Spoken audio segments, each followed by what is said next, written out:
अस्सलाम वालेकुम वरहमतुल्लाहि वबरकातुहू। स्क्रीन पर दिखाई दे रहा ये बच्चा जिसकी तख्लीक आम इंसानों से जरा हटकर है, पेशानी पर लटका गोश्त का एक लोथड़ा छोटा सा और उसके साथ ही नीचे एक बड़ी आंख, और भी बहुत सारी अजीब व गरीब इस बच्चे की पैदाइश में नशोनुमा है।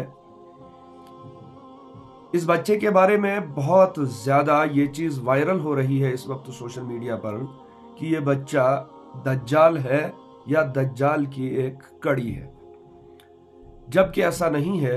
यह अल्लाह तबारक व तआला की तख्लीक का एक अजीब व गरीब नमूना तो हो सकता है, लेकिन दज्जाल नहीं है, क्योंकि दज्जाल की पैदाइश हो चुकी है। दज्जाल मुक़य्यद है और कुर्बे क़यामत में दज्जाल का ज़हूर होकर रहेगा। और दूसरी बात यह है कि दज्जाल के बारे में जो रिवायात और अहादीस के ज़रिए से वाज़ेह मालूमात हमें मिलती है, उसमें यह बात भी वाज़ेह और साफ तौर पर आया और ज़ाहिर मिलती दिखाई दे रही है कि दज्जाल की एक आंख नहीं होगी, बल्कि उसकी दो आंखें होंगी, और उन दो आंखों में से एक आंख से वो नाबीना यानी काना होगा, और भी इसके अलावा बहुत सारी निशानियां। लेकिन ये बच्चा जो है, जिसको एक आंख की वजह से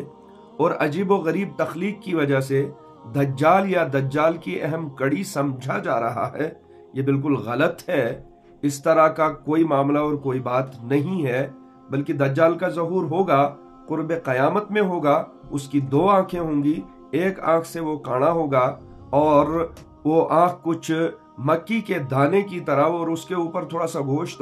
उभरा हुआ होगा। इस बच्चे की वीडियो देखकर हरगिज ये न समझा जाए कि दज्जाल आ चुका है या दज्जाल की पैदाइश हो चुकी है, या इसके अलावा किसी और बच्चे की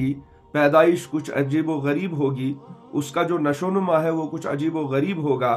तो फिर आप तक वो वीडियो के जरिए से पहुंच जाएंगे और लोग इसमें तरह तरह की बातें करते रहेंगे कि ये जो है दज्जाल है, या दज्जाल की एक किस्म है, या दज्जाल की एक अहम कड़ी है। दज्जाल के बारे में सराहत के साथ ये रिवायात में सबूत मिलता है कि दज्जाल पैदा हो चुका है, अब वो मुक़य्यद है, कुर्ब क़यामत में उसका ज़हूर होगा, उसकी बाज़ाब्ता तौर पर दोनों आंखें होंगी, उन दो आंखों में से बाईं वाली आंख या दाईं वाली आंख उसकी अंधी होगी, काणी होगी, और पेशानी पर उसके कुछ हरूफ लिखे होंगे काफिर के तौर पर, तो वो उस दज्जाल की एक पहचान होगी। उसके अलावा बहुत सारी मालूमात, बहुत सारी अलामात दज्जाल की हैं। फिलहाल उनका बताना यह मकसूद नहीं है। इस वाक़े की तरदीद बहुत ज़्यादा ज़रूरी थी कि इस बच्चे को हरगिज़ दज्जाल न समझा जाए, बल्कि कुदरत की मखलूक का एक अनमोल नमूना समझा जाए।